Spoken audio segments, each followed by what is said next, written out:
Hey everybody, so I didn't even think we were going to be getting an update this month. After the first of the month passed us by, I just thought they were skipping this month and we were going to get something maybe at Tokyo Game Show.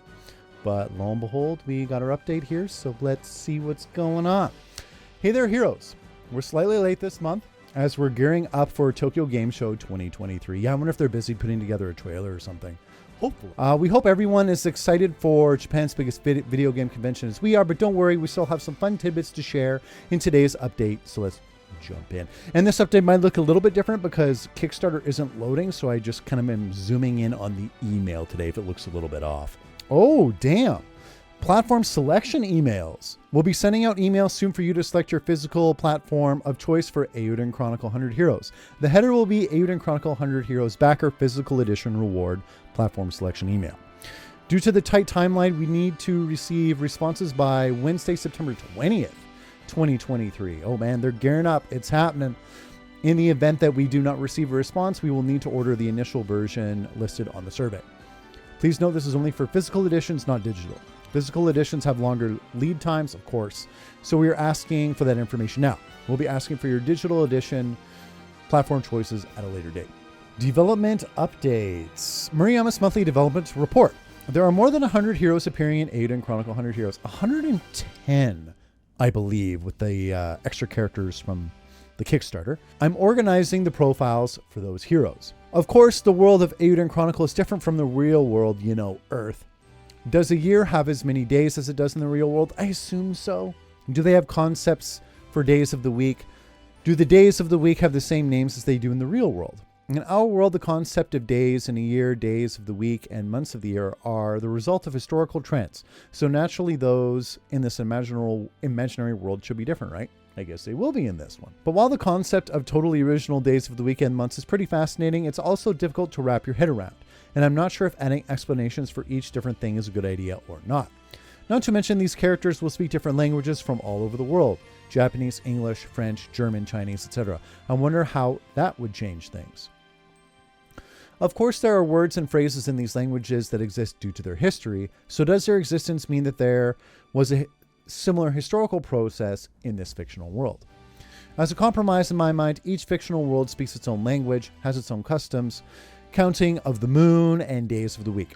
But to some extent, they are expressed in a form that is translatable and understood by people in our world. That's what's been going on in my head. I fear that if I keep going down this rabbit hole, I might lose my mind. Please don't. Please don't. We need you to make so many more of these games. Komura D's sneak peek. Konnichiwa, konbanwa, Director Komura here. I just, for whatever reason, I get all tongue-tied. Komunichiwa, komubanwa. I don't know why that just trips me up trying to say it. I'm back this month with a little sneak peek that I'd like to share. There are so many characters in this game, more than 30 so far, but there are still many more to come. More than 100 total, to be exact. LOL. What does he mean more than 30? Like we've seen more than 30 in pixel form? Is that what he means? All these characters need voices, not just for the scenario, but the theater and mini games too. You can choose between English and Japanese voice acting too, as seen here. Figure that'd be an option.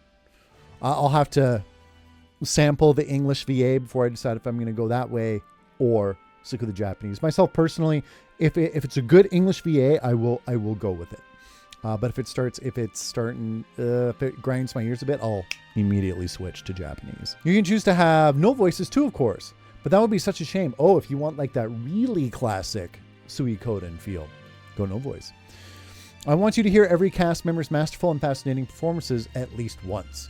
This time I'd like to introduce four new characters, and they're Japanese voice actors. Duke Aldrich. Damn, this guy sounds like a badass already.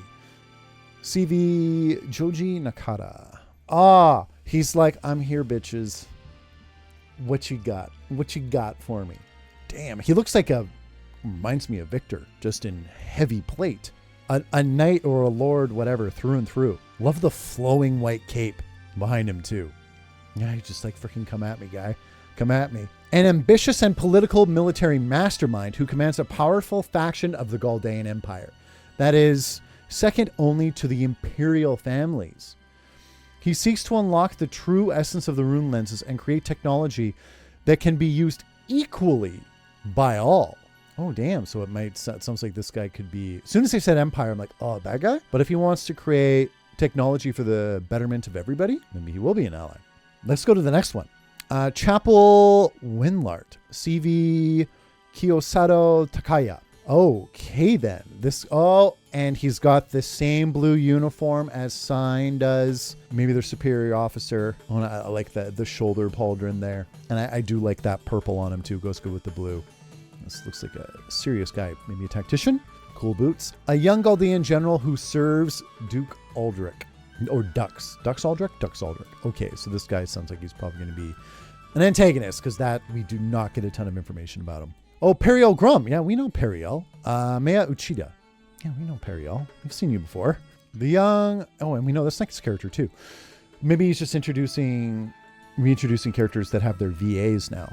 The young Countess of Grum, a small country in the League of Nations. She's sharp as attack, a go-getter, and full of fire.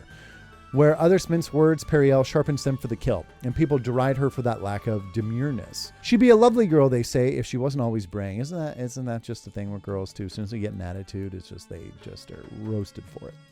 I always like the fiery types myself. Oh, and then Meldridge. Oh, yeah. Meldridge. Hey, man. Yohei Asakami. A young scholar who specializes in natural history. He yearns to know of every last thing in the world and exactly how it got there. He also happens to be a genius tactician, and will be a valuable asset to the protagonist. Introducing the cast now of all times, you must already know what to expect from him. Onward to Tokyo Game Show 2023. Oh, can't wait to see what you guys have in store. And is that the update? That's it. Cool. So we got four characters, 2 we've seen before. I can't even knock them for just giving us 2 new ones. That's more than that's double what they usually give us. So Meldridge, Periel, yeah, know all about her. Sounds like this dude's probably just going to be an antagonist based off the brevity of his introduction. And it sounds like this guy's going to be an ally. Political and military mastermind. If he's a powerful faction within the Galdanian Empire, it sounds unlikely that he's going to fray from them, because then isn't that going to make them that much weaker? Unless it happens later in the game, maybe? Used equally by all. Yeah, it sounds like I take that back. Oh, maybe. Because Suikoden 1 had a penchant for giving us enemy generals late in the game. Suikoden 1's case, spoilers, when they were kind of broken free from the spell that kind of bound them or whatever, right?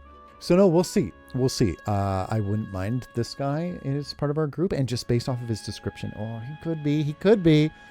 Oh, and actually, looking in the background of this art, yeah, we can see just kind of NPCs milling about. Some people in armor on the bottom left here. We obviously got a beast man. And it's looking like there's like different flags. There's at least 2 different ones in the background here too. Could just be like a bazaar or something like that too. It's hard to say. But no, for an update, that's awesome. Give me the characters. Just give me the characters, and I'm super happy. Tokyo Game Show. Are they going to finally show the war system and the duel system? Good a time as any. Am I right? No, this dude's looking sick as hell. Looking sick as hell. Love me people in full armor. Just have always loved the sick looking armor sets. So cool.